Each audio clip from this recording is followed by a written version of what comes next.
Hello, ladies and gentlemen, welcome to another spectacular episode of Star Wars The Complete History, one of my favorite series. I know it's one of your guys' favorite series also. And today we're going to be doing the Battle of Ruusan and the Ruusan Reformations, and it promises to be another amazing episode. So, without further ado, let's get into it. 1000 BBY. Jedi and Sith ultimately squared off on the planet Ruusan, where they fought 7 blood-soaked ground battles that left both sides demoralized. The Brotherhood of Darkness lost all but 2 of the battles, reducing their once fearsome army to 1/10 of its original size. Into this morass came Bane. He chose not to take revenge on Khan for the failed attempt at poisoning, instead focusing his attention on the annihilation of Lord Hoth's forces. Gathering all the Sith Lords on a mountaintop, Bane sharpened their dark energies into a force storm that aged the lush Ruusan landscape into dust and ash.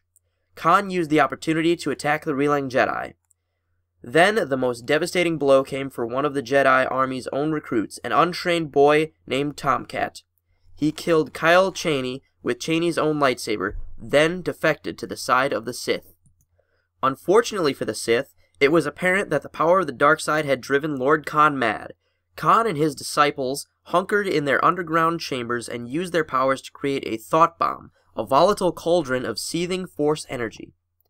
The following morning, Lord Hoth and the Army of Light marched into the enemy encampment, past the severed heads and dangling corpses of Jedi. The Lord of Darkness and the Defender of Light confronted one another, and Khan triggered the thought bomb. A furious explosion of energy annihilated nearly every member of both armies, sucking their disembodied spirits into an unbreakable state of equilibrium. Bane was one of the few to survive the blast. Afterward, he sensed the latent power of a young girl named Rain, Tomcat's sister, who had slipped into darkness while she was lost in the Ruusan wilderness. Bane approached her as a potential apprentice, telling her to find her way to Onderon if she wished to continue in her journey as a Sith. Bane departed for Onderon's dark side, saturated moon, Duxun.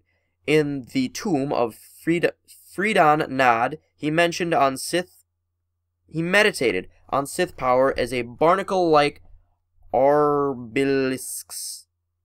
It's not obelisks, it's obelisks. Covered him in a permanent suit of living armor. Bane believed he had discovered the secret of Sith's continued survival. Too many Sith Lords spread the energy of the dark side too thin, while also inviting power struggles.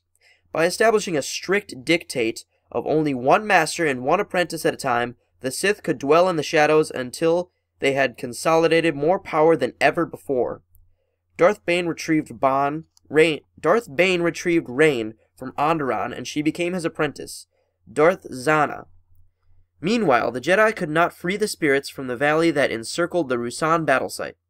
Lord Hoth's former apprentice petitioned the Senate to erect a memorial on the grounds, and the Valley of the Jedi soon boasted towering statuary and memorial inscriptions.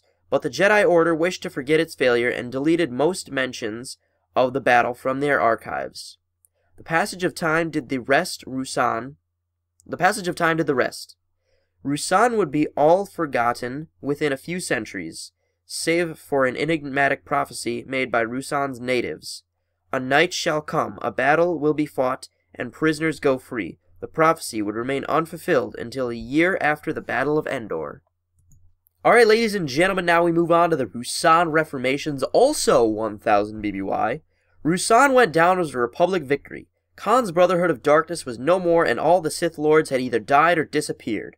But the ranks of the Jedi had suffered terribly during the war, and without their unifying police-like presence, more than 24 self-contained kingdoms announced their intentions to follow the lead of Haepus Consortium 2,000 years earlier and withdraw from the Republic. The Chancellor at the time, Chancellor Valorum, knew that radical steps had to be taken to prevent the splintering of one proud republic. Proclaiming that the Republic as its citizens knew it no longer existed, Valorum ushered in a new era with the passage of the Ruusan Reformations. The act diminished the government authority of the Chancellor and gave greater control to planetary systems and sectors, therefore giving the Senate unprecedented levels of power. The Republic vowed to dismantle its standing army, already decimated by the last Sith conflict, and assist territories in raising their own defense forces. Finally, the Reformations codified the Jedi Order as a branch of the judicial department, answerable to the Senate. Valorum even began a new calendar with years starting over at 1.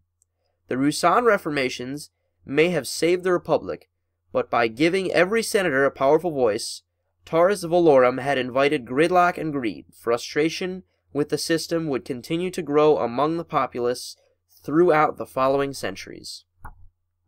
Well, ladies and gentlemen, I hope you enjoyed this episode, because I know I enjoyed it. That was actually pretty cool that we've met our first Star Wars character we actually know, Chancellor Valorum. So I want to thank you guys for watching. If you did enjoy, don't forget to click that like button, comment down below, letting me know what you guys thought of this episode, and as always, subscribe for more awesome content, and I want to thank you guys for watching, and I'll see you guys later.